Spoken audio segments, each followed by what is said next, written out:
হবে আমাদের সাথে রেড হকস থেকে তাদের athlete কুট্টুস, আরএচকে কুট্টুস, the best support ever, all the time crucial মোমেন্টে হিল প্রদান করা, অলওয়েজ টিমকে সব সময় পেছন থেকে অ্যাজ আ ব্যাক বন সাপোর্ট করে। সো হ্যালো কুট্টুস, কি অবস্থা, কেমন আছো? প্রথমেই এই তো আলহামদুলিল্লাহ ভালো, আপনি কেমন আছেন? এই তো আলহামদুলিল্লাহ। সো ব্যাক টু ব্যাক তিনটে বুয়া momentum and top 3 Ramadan cup 2026। আজকের দিনটা হ্যাটট্রিক ছিল তোমাদের জন্য, হ্যাটট্রিক এসেছে নিজেদের, যদিও টাইটেল সিকিউর হয়নি, obviously heart broken moment, still আমরা খুশিটাকে উদযাপন করব। এই তিনটে বুয়ার এক্সপিরিয়েন্স যদি একটু শেয়ার করতে, যে কেমন ছিল এই মোমেন্টামগুলো, ব্যাক টু ব্যাক তিনটে বুয়ার। আমাদের যে প্ল্যানিং, আমাদের যে বন্ডিং, এটা আমরা আশা করছিলাম যে আমরা এমন কিছু একটা করতে পারবো যেটা আগে কখনো বাংলাদেশে কেউ করে নাই, কিংবা ফিউচারেও আমরাই করব। আর কি করবে জানি না, তো ট্রাই করছি নিজেদের বেস্টটা দেওয়ার। আর বইয়া আমরা আমাদের প্ল্যানিংটা জাস্ট এক্সিকিউট করতে পারছি ওই ম্যাচগুলোতে, যেগুলো পরের ম্যাচে এক্সিকিউট করলে হয়তো আমরা চ্যাম্পিয়ন হতে পারতাম। তো ওই তিনটা ম্যাচ বইয়া আমাদের কাছে খুবই ভালো লাগছে, একটা ভালো স্পিড পাইছি আমরা, একটা বুস্ট আপ আসছিল, যাই হয়েছে আলহামদুলিল্লাহ। নাইস, আলহামদুলিল্লাহ। এবং আমি আমি আসলে প্রশ্ন করতে চাইবো যে লাইক দেখো আমাদের হয়তো বা সেই চ্যাম্পিয়ন টাইটেলটুকু আসেনি, কারণ আমার মনে হয় যে লাস্ট জোনে প্রেশার বেশি ছিল। পাশাপাশি আমি একটা জিনিস এটাও মেনশন করবো কুটুস, দেখো যে আমাদের অডিয়েন্স কিন্তু খুব সাপোর্টিভ ছিল। রেড হকসদের পারফরমেন্স নিয়ে তারা খুবই হ্যাপি, কমেন্ট বক্সে তারা চেয়ার করেছে। তবে আমার মনে হয় না অডিয়েন্সের মনে সেই আক্ষেপটুকু আছে এই তিনটি ব্যাক টু ব্যাক বুয়ার পর। আমার মনে হয় সেই আক্ষেপটুকু বা এত এত টাইটেলের পর হয়তো বা সেই আক্ষেপটুকু আছে। তারপর প্রশ্ন এটাই থাকবে যে চ্যাম্পিয়ন হতে না পারলেও আজকের পারফরমেন্স নিয়ে কতটা সন্তুষ্ট ছিল? আমরা চ্যাম্পিয়ন হওয়ার জন্যই মেনলি ফাইটটা করছি, এন্ড ফাইট ব্যাক যতটুকু পারছি চ্যাম্পিয়ন হওয়ার জন্যই করছি। আমাদের স্যাটিসফ্যাকশন এইটুকু আছে যে আমরা যেটুকু ট্রাই করছি ওইটা হাফ এক্সিকিউট করতে পারছি, বাকি হাফ এক্সিকিউট আমরা করতে পারি নাই। তো এতটাও ভালো লাগতেছে না আমাদের সবারই, মোটামুটি মন খারাপ, কারণ আমরা মেবি আরো বেটার করতে পারতাম, কারণ আমাদের পোটেনশিয়ালিটি ছিল। আচ্ছা, ম্যাচের সব থেকে ইন্টেন্স ফাইট অ্যাকচুয়ালি কোনটা ছিল? লাইক কোন ম্যাপে সব থেকে বেশি অবস্টাকল ফেস করা হয়েছে আজকের দিনটাতে?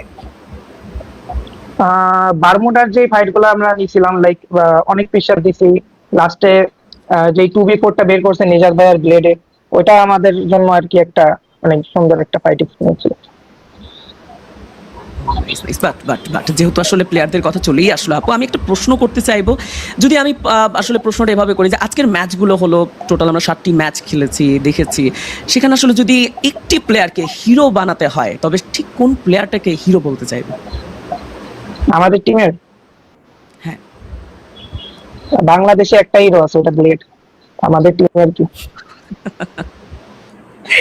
আচ্ছা, এবার কুট্টুসকে নিয়ে কিছু বলবো, যে কুট্টুস নিজেকে আসলে 10-এ কত মার্ক করতে চায় আজকের এই গ্র্যান্ড ফাইনালের পারফরমেন্স? যেহেতু বারবার বলছিলে হাফ এক্সিকিউশন, হাফ এক্সিকিউট করতে পেরেছো প্ল্যান, তো আজকের দিনে তোমার পারফরমেন্সকে তুমি কত দেবে 10-এ? 10-এ 5 দিব, কজ হাফ এক্সিকিউটিভ করছে, বাকি 5 তো করিনি। আচ্ছা, দর্শকরা প্রচুর প্রচুর সাপোর্ট করে সব সময় রেড হকস, দেন অনফায়ার সাইনাদ এবং নশিয়াস ব্লেজদেরকে। সো আজকের দিনে দর্শকদের জন্য, অবভিয়াসলি দর্শকরা হার্ট ব্রোকেন হয়ে আছে এই মোমেন্টামে অ্যালং উইথ আস। সো দর্শকদের জন্য কোনো ওয়ার্ডস, যে তারা হচ্ছে কিভাবে আপকামিং ডেজে রেড হকসকে দেখবে, এবং তারা তাদের জন্য অ্যাকচুয়ালি কিছু ওয়ার্ডস যদি তুমি শেয়ার করো। রমাদান কাপে বলবো না যে শিখছি, রমাদান কাপে আমরা অনেক কিছু করছি যেটা আগে পরে আমরা করতে পারি নাই। সো অডিয়েন্সদের একটা কথাই বলবো, বেশি ফেড আপ হবেন না, এত আশা ভরসা রাখবেন না যে আমরা সব ভাঙ্গা চুরা ফেলবো। ওয়ার্ল্ডে আমরা যে বেস্ট এরকম কিছু না, অনেক ভালো ভালো টিম আছে, বাইরের দেশের টিমগুলো অনেক স্ট্রং হইতে পারে, আপনাদের রিজিয়নের টিমগুলো এতটা স্ট্রং না, আই মিন বাংলাদেশের টিমগুলো, বাট বাইরের দেশের টিম অনেক স্ট্রং। দূর থেকে দেখা লাগে যে না এরা তো এখানে ফাইট করতেছে, এটা করলেই হয়ে যাবে, ফাইট দিতে যাবে, এমন কিছুই না। ব্যাটেল গ্রাউন্ড অনেক হার্ড একটা জায়গা। কখনো আমাদের উপর ওভার কনফিডেন্স রাখবেন না যে রেড হকস একাই ভালো খেলবে, বাংলাদেশ থেকে আরো টিম আছে, তাদেরকেও সাপোর্ট দিবেন।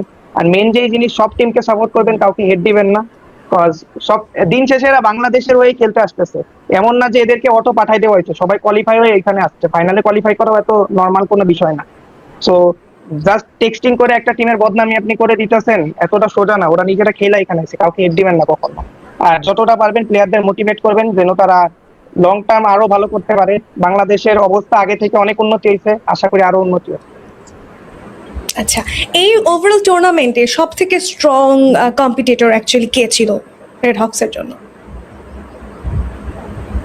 প্রত্যেকটা টিমই যেগুলো বাইরের দেশ থেকে আসছে তারা সবাইকে আমরা সেম চোখেই দেখছি, কজ সবাই কম্পিটিটর আমাদের, কজ আপনি ফাইনালটা তো দেখছেনই, 6টা টিম চ্যাম্পিয়নরা সন করছে, কেউ তার খারাপ খেলে নেই, সবাই ভালো খেলছে। Still, it's not about the team, like a strong team, like rotational ব্যাপারগুলোতে কাকে সব থেকে বেশি ফেস করা হয়েছে, যারা অ্যাকচুয়ালি ব্যারিয়ার ক্রিয়েট করেছে।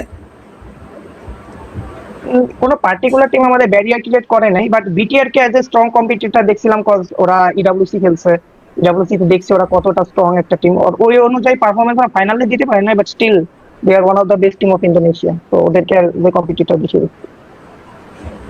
Okay, I'm done with this interview. Gultu, তোমার কোনো কিছু বলার হ্যাঁ, আছে? আমার একটা লাস্ট প্রশ্ন, একটা স্পাইসি প্রশ্ন করা যেতেই পারে নুসরাত আপু। ওকে কুটুস, যদি ধরো আবারও ফাইনালে টিম ভেমাস আমাদের চ্যাম্পিয়ন টিমের অ্যাগেইনস্টে তোমাদেরকে খেলতে হয়, তবে কি স্ট্র্যাটেজির মধ্যে কোনো পরিবর্তন আনবে, নাকি তোমাদের বর্তমান যে স্ট্র্যাটেজি, বর্তমান যে প্ল্যানিং, সেটাতে তোমরা মনে করো যে আমরা কমপ্লিটলি ফুলফিল তাদের অ্যাগেইনস্টে খেলার জন্য? বাংলাদেশে আমরা যে প্ল্যানিং কিংবা যে ফরম্যাটে খেলছি, এটার উপরে কোনো ফরম্যাট বাংলাদেশি প্লেয়ার্সদের দিয়ে কিংবা কোনোভাবে এর থেকে ভালোভাবে এক্সিকিউট করা পসিবল না। সো প্ল্যানিং সেমি রাখবো, স্ট্র্যাটেজিও সেমি থাকবে আমাদের। তো এইভাবেই যদি কিছু আশা হয়, মানে ফিউচারে যদি কিছু করতে পারি আমরা, এই স্ট্র্যাটেজিতেই হবে, এই 4 জনকে দিয়ে হবে।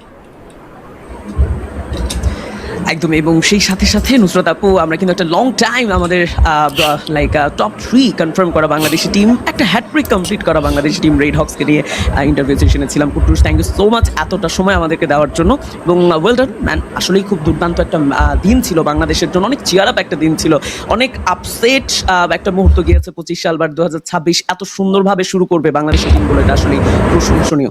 আমি আমার জায়গা থেকে অভিনন্দন জানাবো, এবং পরবর্তী টুর্নামেন্টগুলোতে, ইন্টারন্যাশনাল লবিগুলোতে যেন আরো ভালো করো তোমরা, সেই জন্য তোমাদেরকে অনেক অনেক শুভকামনা। ধন্যবাদ। Don't be upset.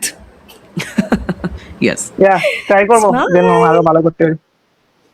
Okay, all the best, Red Hawks. We believe in domination, guys.